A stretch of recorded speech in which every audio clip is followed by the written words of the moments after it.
let's make my Serenity quilt pattern using only a layer cake. Now for the fabrics, I am using Gay Lorraine from Art Gallery Fabrics, which I will have a link down below in the description for you to purchase from a quilt store that I trust and also personally shop at. Now you're going to select a few layer cake 10-inch squares and you're going to cut 4 2.5-inch by 10-inch rectangles per each square. Now the amount you will need will be listed within that free PDF pattern, which I will have linked down below in the description. Now it is a weird number, plus this pattern is available in 5 quilt sizes, baby throw, twin, queen, and king, so each amount is different. Then with the remaining layer cake 10-inch squares, you're also going to cut 2 4.5-inch by 8.5-inch rectangles, and that's it for the cutting. Then for this quilt pattern, we will be making 2 blocks, and your 4.5-inch by 8.5-inch print rectangle will technically be the third block.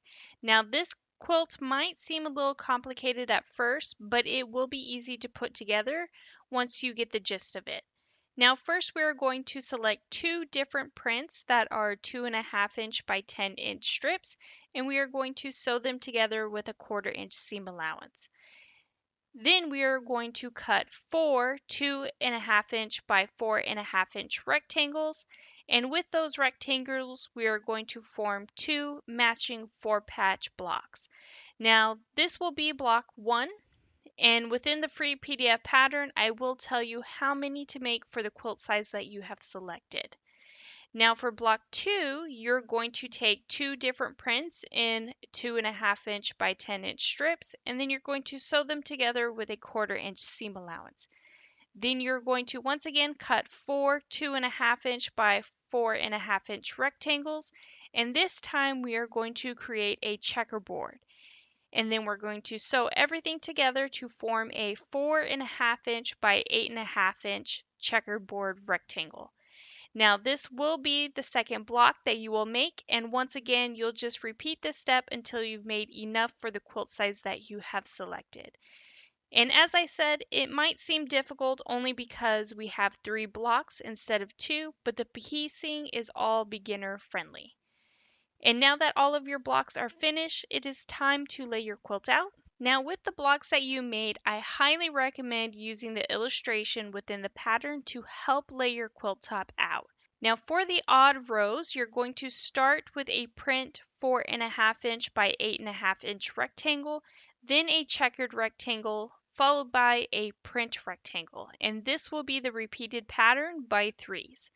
Now for the even rows, you're going to start with a 4-patch 4.5-inch square, and then 2 print rectangles followed by the checkerboard rectangles, then 2 print rectangles again. And you'll just keep repeating until you have enough, and then you will end with a 4-patch. But please use the illustration within the pattern to help you out. And as always, you're going to sew your blocks together to form rows, and then lastly sew the rows together to complete the quilt top. And here's what my quilt top looks like all finished. And as for the backing, I am going to use the Calico Blooms from the same collection. And then for the thread choice, I am using Glide Thread in Apricot Blush. And here is what my Serenity quilt looks like all quilted out. I do hope you have enjoyed today's tutorial. If you could please take a moment to hit that like and subscribe button, hit the notification bell so you can be notified for your next amazing quilt project.